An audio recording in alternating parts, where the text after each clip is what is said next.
I'm Belushi. And I'm Wiggins. And this is Living Life with a Helmet, the podcast where two longtime best friends try to make sense of life, parenting, and literally anything while battling full-throttle ADHD. We've known each other for over 20 years. He's like a brother, I'm like a sister. We finish each other's forgotten thoughts. Exactly. We talk about kids, chaos, relationships, mental health, and squirrels. Life with a helmet. Because let's be real, some of us should have come with one. Strap in. It's gonna be a ride.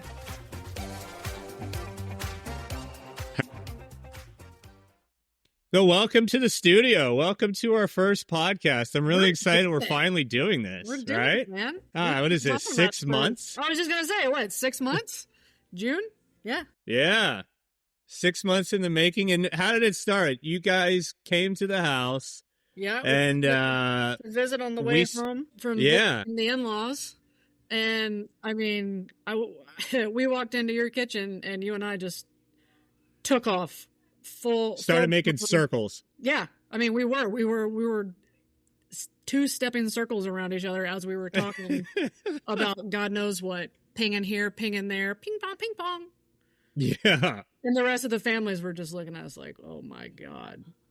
And then my wife and your husband kind of just looked at us, rolling their eyes, being like, I cannot handle this right now. Yeah. I'm overstimulated. Yeah. Oh, yeah. The kids just left. The kids walked out. Yeah. No, can't do this. We don't know what this is, but we know we don't want to be a part of it. Yeah. Not this thunderstorm of chaos, right?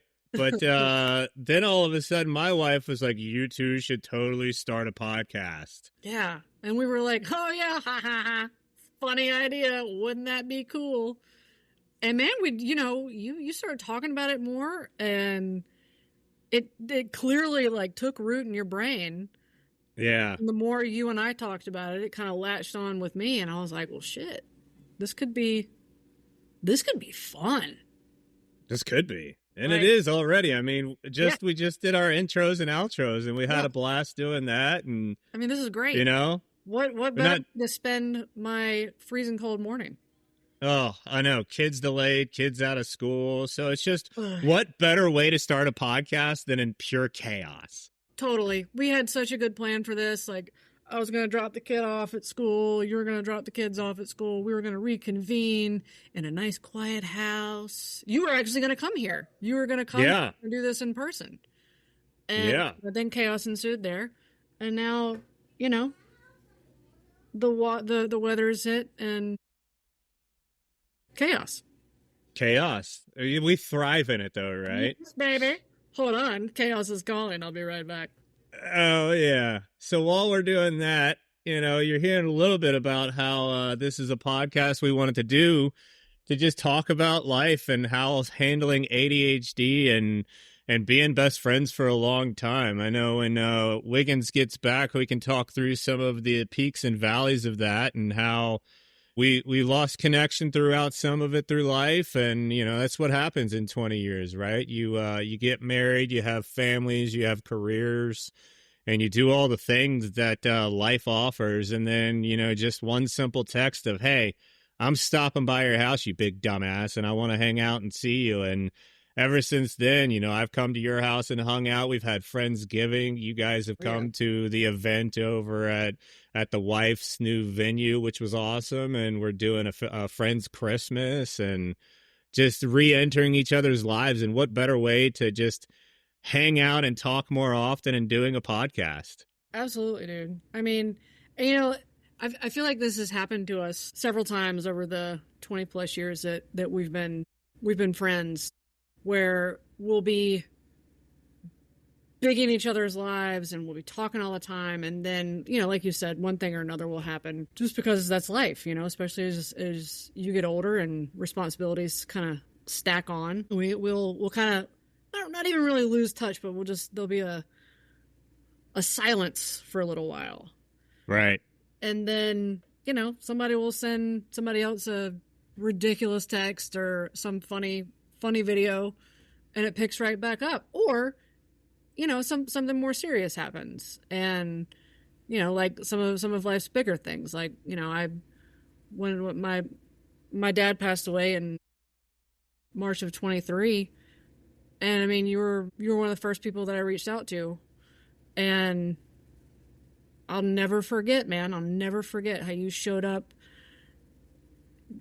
emotionally, spiritually, and physically the day of the service. And it's a testament to our friendship, right? Definitely. It's a testament to our friendship that no matter what is going on, no matter how long it's been since we've been in contact or shared a silly video or anything, it could be 3 years. It's never been that long, but it could be 3, 5, 10, 20 years. And I know I could still reach out to you if anything happened, big, little, in between. And it would still be like no time at all has passed.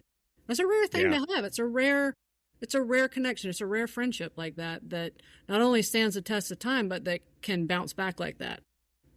Yeah, I agree. And just kind of add to that, this feels different, though, this time around, because I'm usually a person that, and a lot of people that are not listening to this and may never listen to this, and some that may listen to it, understand it of like, yeah, it may be 3, 4, 5 years before, I talk to you again, but it doesn't mean I don't care about you, or it doesn't mean that I'm not thinking about you. I'm just bad at keeping, contact because of the squirrel brain that I've got 1,000 thoughts always going on. But this time feels different, it does. This time it's like, can't go a couple days without talking to one another, even if it's just like, you won't believe this dumb shit that happened today. Or for me, like, I go to the gym every day now, and I need somebody to be like, oh, today's workout sucked, or hey, hit a PR today. And I need to share that with somebody, because my wife, for everything that she is in my life,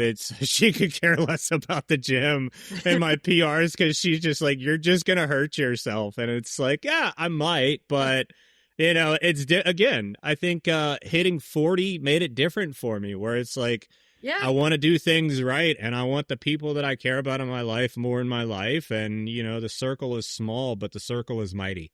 Dude, you absolutely hit the nail on the head with that. I'm a very friendly person. I for the most part, I love people, because then there'll be plenty of times where I'm like, God, I fucking hate people. But for the most part, I like people. I like hearing their stories. I like knowing about them.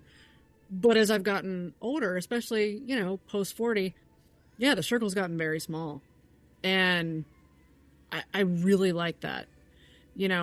Because it's the chosen people. It's the people that I've chosen and the people that have chosen me.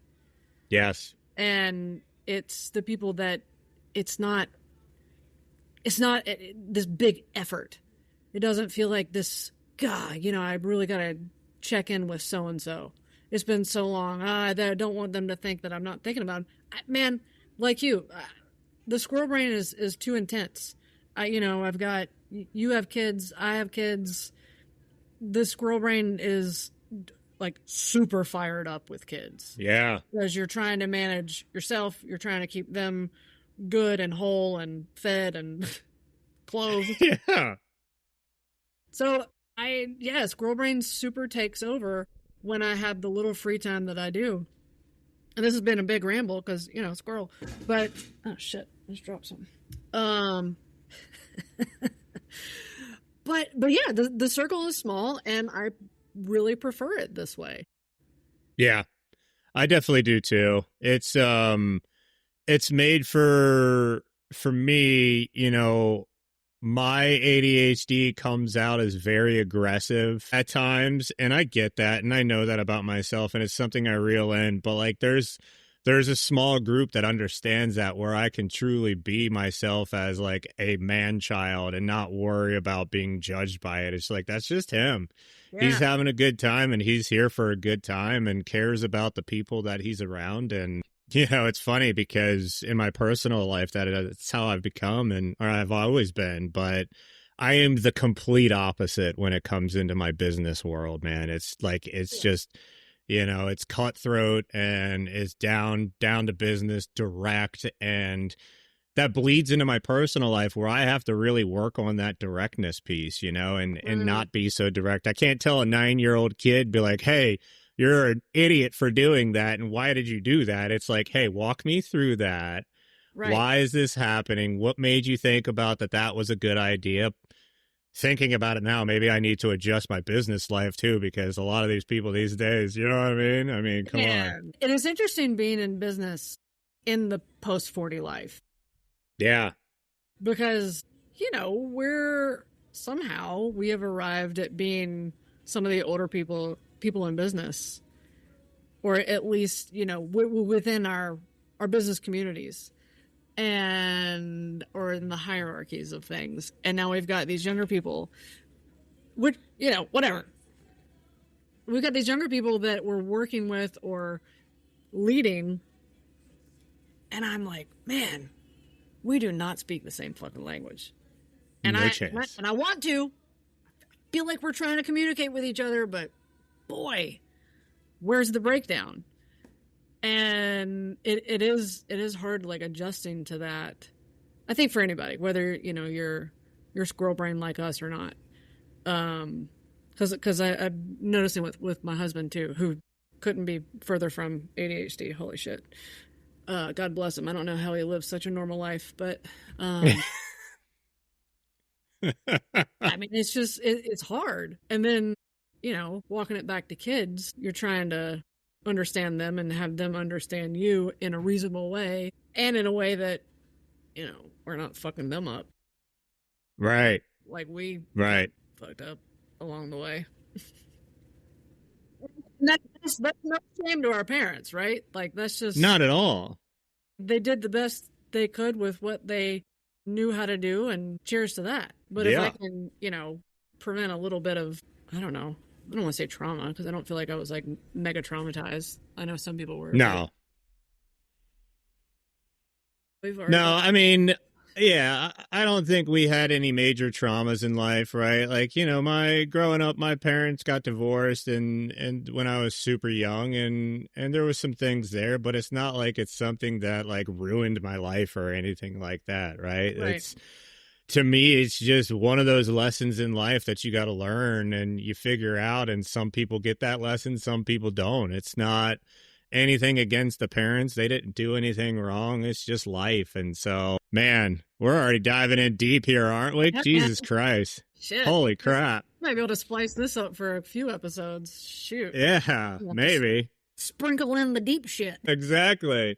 Well, speaking of the deep shit, why don't we jump into something that we both thought was a really cool topic for our first episode? Because, I mean, let's be honest, you and I are two adult children, right? And you said about your husband and how, like, he is nowhere near ADHD.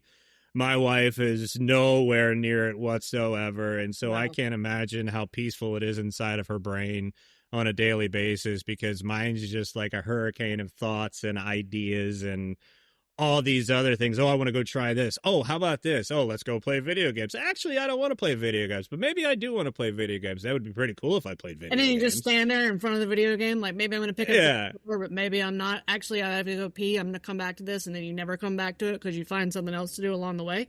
Yeah. Exactly. Yeah. Exactly. Yeah. So it's like along those lines, being the adult kid and how raising children and also dealing with, as they call it, imposter syndrome, right? Mm-hmm. And how people can underestimate you because of your ADHD, and because I refuse to act like an adult unless I need to, because what fun is that in my mind, right? That's not going to get me through the day. It's not going to get you a happy day.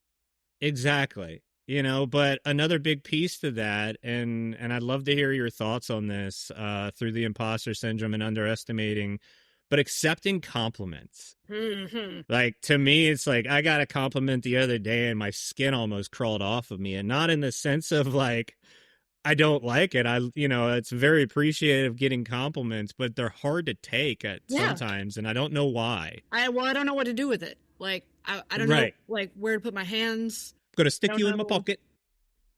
Olivia, you got a bowl on your head. Oh, silly. She's you. 100%. Yeah, dude, compliments. I mean, like you said, they're very nice. They're very appreciated. I've done better with them as I've gotten older, but still, like, I don't know. What do I do? Thank you? I mean, and then you say thank Yeah. you, and you're like standing there looking like a total, I feel like I look like a dipshit. Because I'm, like, Yeah. like I said, like, what do I do with my hands? Do I put my hands in my pocket? Do I shuffle my feet and wiggle? Like, Do I do a little jig? thank you. I appreciate the kindness, because not everybody, especially these days, I feel like everybody is always looking to broadcast the negative. So it is always very nice to receive something positive, to receive a compliment. And I struggled with this a lot when we had our business. We used to own a craft beer store, and I had, which was awesome, by the way. Well, thank you, sir. Thank you once again. Compliment. But see what I did there? People would give me compliments. They would give my husband and me compliments on our success and our selection and the events that we would have, and we did a lot in the community, which was great. But I didn't know how to accept them then, even more so because it was in a public setting when I would receive these compliments. And I was like, oh gosh, other people are looking at me too. As people are saying, like, oh man, you're doing so great, or wow, I can't believe you did such and such, or I love this event, or I love this beer, great job, whatever. And so I would have people looking at me as somebody else was saying this, because I would be at work behind the bar, and it felt very uncomfortable. But it kind of forced me to learn how to accept them a little bit better. Being in a more public setting to receive compliments still wasn't my favorite thing. I liked hearing it, but also like maybe write me a little note. Yeah. Stick it in my lunchbox. Yeah. Text me that so I can just heart it or give it a thumbs up or like a flexing muscle or something, right? That's right. I can't quietly heart something in real life. Just draw a little heart in front of them. Thanks. Dad. You're cute. I think you're great too. Yeah. And this is kind of how I respond to things. I'm like, oh, you too. Right. With that weird voice, that high pitch. Yeah. It's funny because it's always like, my wife will compliment me and about something and I'm like, really? Yeah. She's like, just say thank you. Just say thank you. Like I have to, for some reason, like think about it. We're like, do you really mean that? It's like, I know you do. And I think I've definitely gotten better with it as I've gotten older as well. And I think it's just pushing myself to just be more vulnerable in general to things like that. Because I do feel that, like, for me at least, I put up I don't want to say a front, but there's a wall there at times because I don't, figuring that out still in this life journey of why that may be there. But, opening myself to more vulnerability to accept a positive and think about, hey, this person's being sincere. This person is in that small circle we were talking about. And if you're in that circle, I am going to be vulnerable and more open to being more empathetic towards you and complimentary towards the things that I see and vice versa. Yeah. That I'm going to have to collect my thoughts a little bit because I had like 4 while you were just talking. But thinking about like talking about the circle and the compliments and being vulnerable, I feel like in our younger years, especially as young adults with ADHD, this is, we met in college, so let's start there. Yeah. We and you've already mentioned that we are big kids. We've always been big kids. You and I have never fully grown up in the way that some of these other 40-plus-year-olds have. And we won't. Right. That's just who we are. Nope. But I feel like maybe, and this is a thought that I'm having as it's coming out of my mouth, so this may not track, but maybe we collected these people in our younger years because they were like, man, they're wild. They're crazy. They're fun. They're wide open. We want to be around that energy and just see what happens. Which in some cases, let's be serious, they were right to think that way. Because, you and I together and you and I separately did some wild, crazy shit. But then I feel like that also kind of affected our ability to fully trust friends. Because they weren't real friends, and maybe we kind of somewhere knew that at the time, that they were just these were just, you know, the people that were here for a short time but a good time with us. Yeah. And maybe because of that, that also created some higher walls around us in terms of being vulnerable and breaking and letting more people in to know us. Yeah. We were just the life of the party people. Right. And Absolutely. that's kind of what was expected of us. They're crazy. Let's go hang out with Belushi and let's go hang out with Wiggins. Like, this is gonna be crazy. This is gonna be fun. And then if we weren't in that, you know, crazy mode, nobody really knew what to do with us. They were the ones sitting there Right. like, what do I do with my hands? You know, Yeah. why isn't Wiggins on? Why isn't Belushi on? Like, what? I don't know. No, I get it. We're real far off topic, but it just kind of like, No, I think it's part of it, right? Because there's that piece. It's the when you're not on, there are people around you that are there that want you to be on, and it's like, no, I can't be on 100% of the time. Like, yeah, I can't be goofy constantly. I can't be cracking jokes constantly. I'm tired, just like you get tired. But there's an expectation because we, you know, especially back then, were the life of the party. People wanted to hang out and, yeah, you know, playing in a band, like it was, I had to be on. I had to be on all the time yeah, playing in a band, for you know, a sure. really popular band back in the day. It was very popular. Y'all were, yeah, And yeah, and it was a good, trust me, that was a great time, right? Like yeah. that was a lot of fun. But like I look at it now, it's like, man, how did I survive that? And how did I come through that? And like, now this is probably getting a little off topic, but like, how did you get through? I get through that, but then still be able to maintain the friendships that you and I had? Because there was definitely times that there was drift from us from one another, even in college, right? Like we were inseparable freshman and sophomore year, Yeah. and then junior year and senior year we didn't see each other that often, and then you know our fifth year, our victory lap, you know, we hung out so much more again, Good old victory lap. right?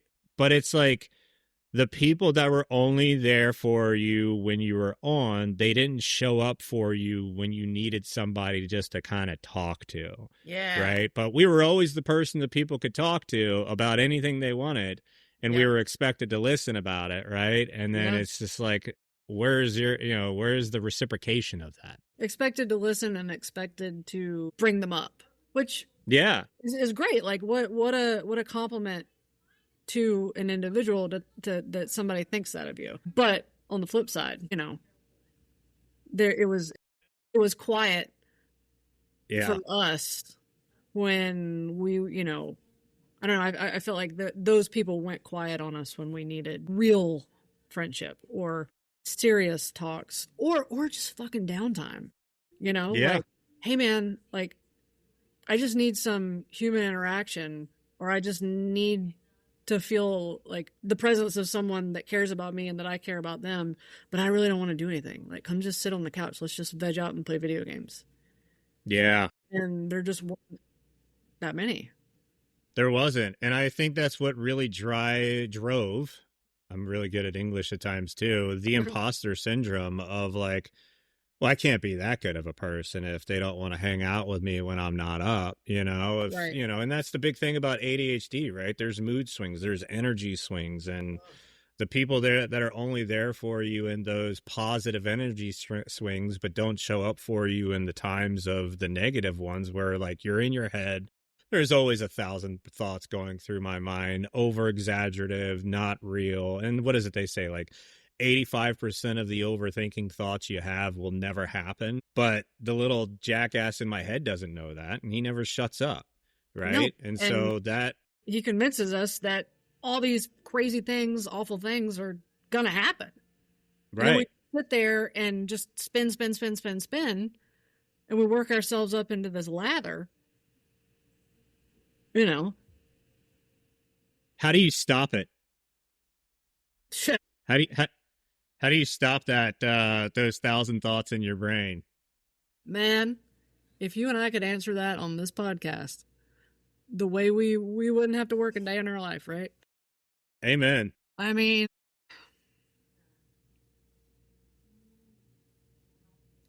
It's taken 40 plus years to even be intelligent enough to ask that question. How do we Right. stop the thoughts? Because forever and ever and a day, I just figured that this is what everybody dealt with in their head, what everybody had that spin in their brain. Yeah. And then, only recently have I come to learn that not everyone even has an internal monologue, which blows my fucking mind. Dude, are you kidding me? What are you I've doing had a friend in my head the whole time and not them. all day? How are you entertained? That's crazy. Yeah. If you don't have an inner monologue, I highly suggest that you invest in one. Whatever that looks like, get yourself an inner monologue.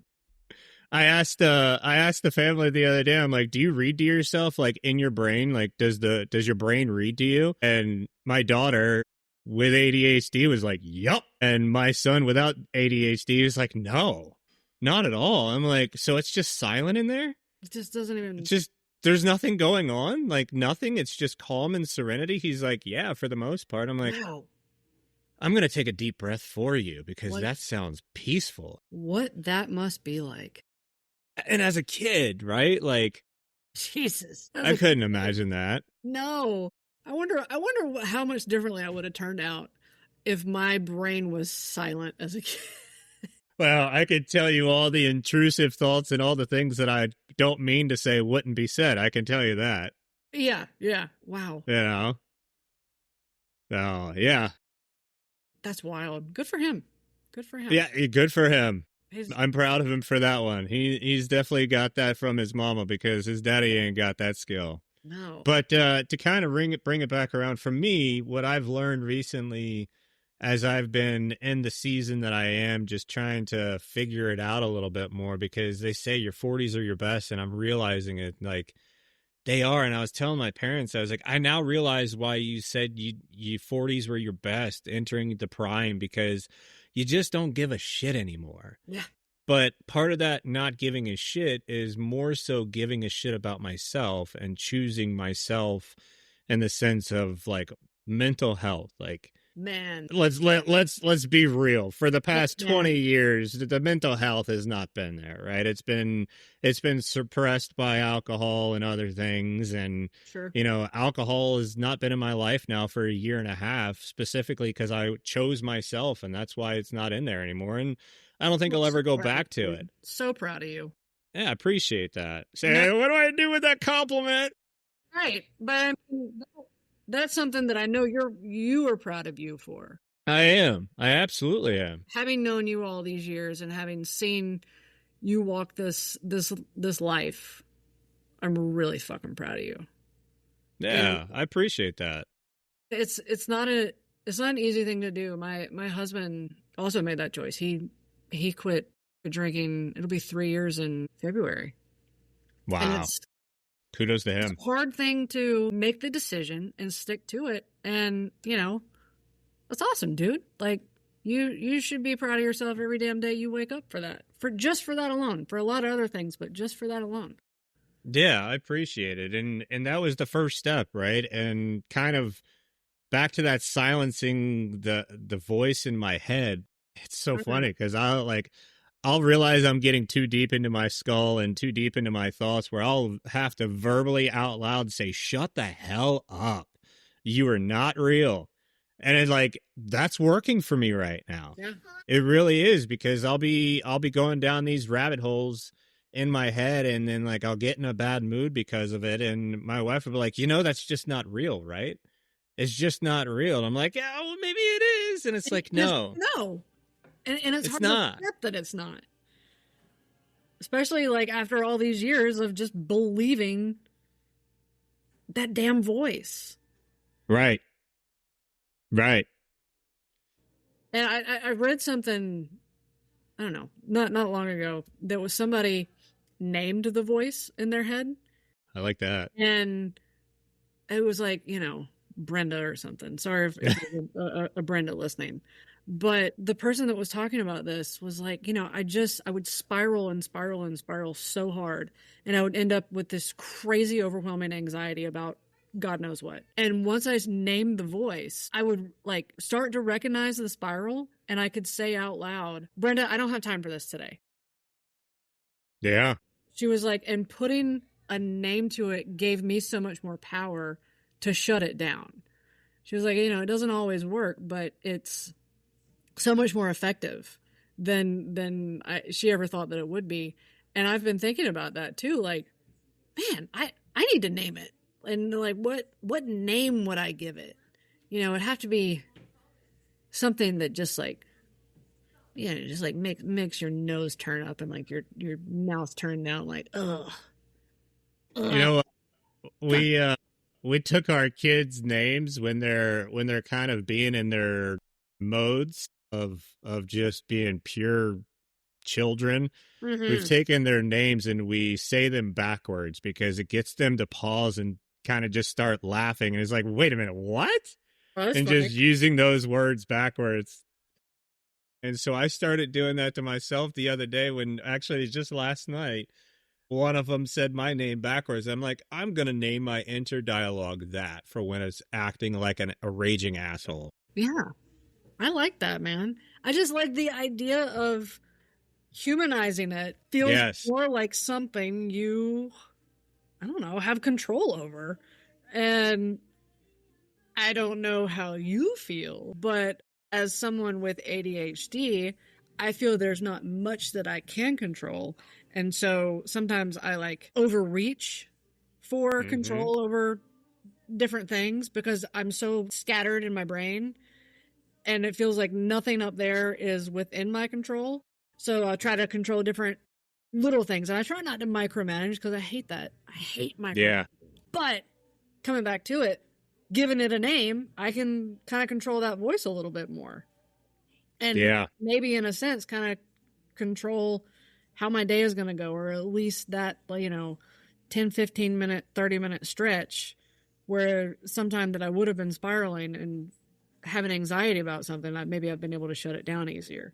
Or at least, like, okay, this isn't actually that big of a deal. Or I've got too much shit going on right now and I don't have time for that piece of bullshit. I don't have time. I don't have time to spiral. Shut it down. Yeah. I really got to come up with a name because I can't do Brenda because I have an Aunt Brenda and she's fabulous. But yeah, and she's going to be really mad at you if you do that. She is. I can't be doing that. God damn it, Brenda. Oh, not you, not you, not you. You need like a 2 to 3 syllable name to like slow the brain down when you do it. Like Clarissa.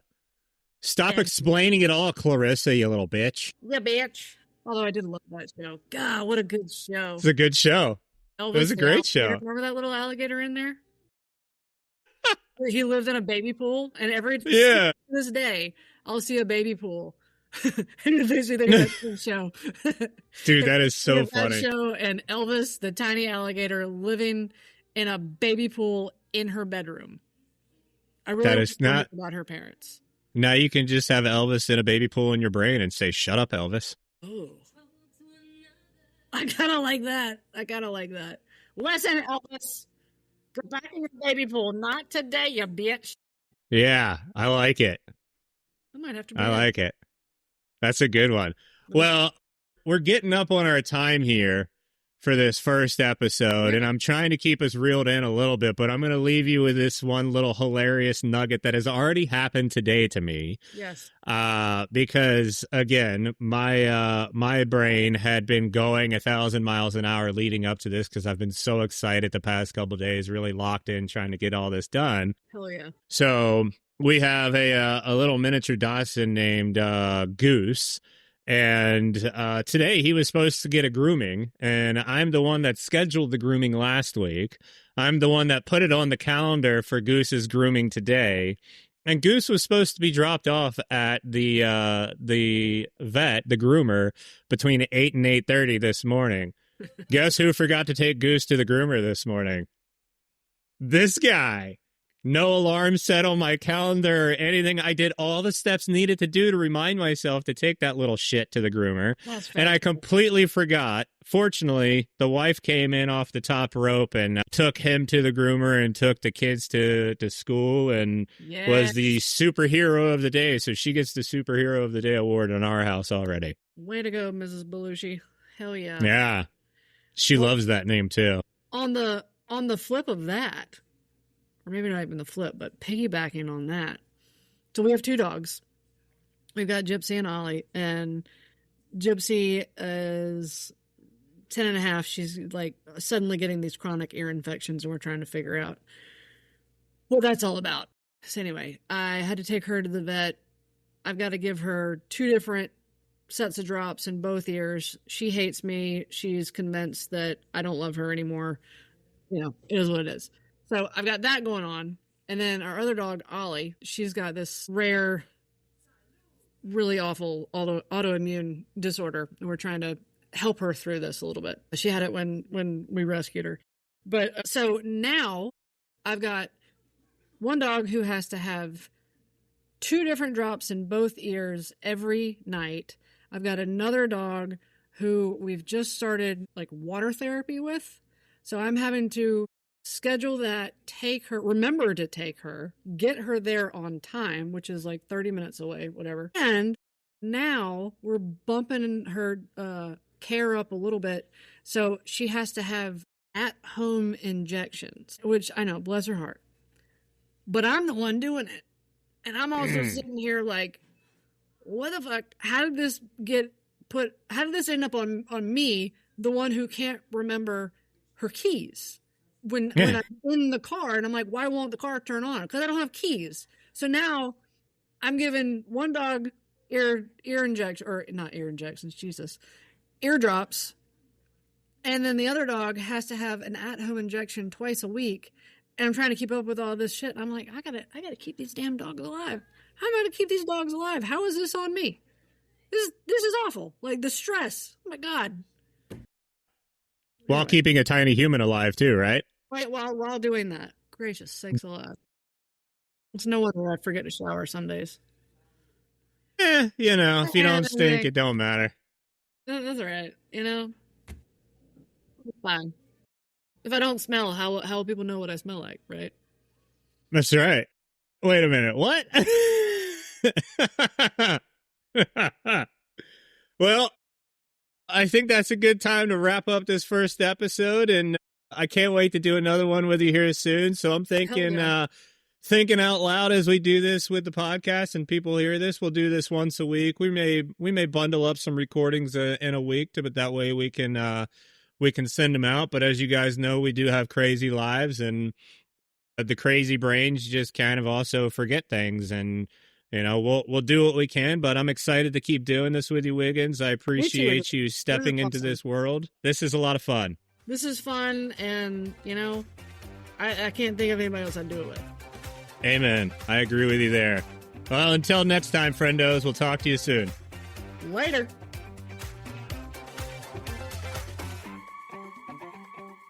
All right, y'all. That's another helmet down, brain wide open episode of Living Life with a Helmet. If you vibed with this, smash that follow, leave us a review, or just yell at us in your car like we're there.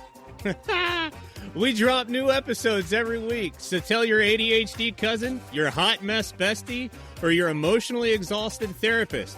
And don't forget to follow us on Instagram at Living Life with a Helmet. Vibe up, helmet on, let's go.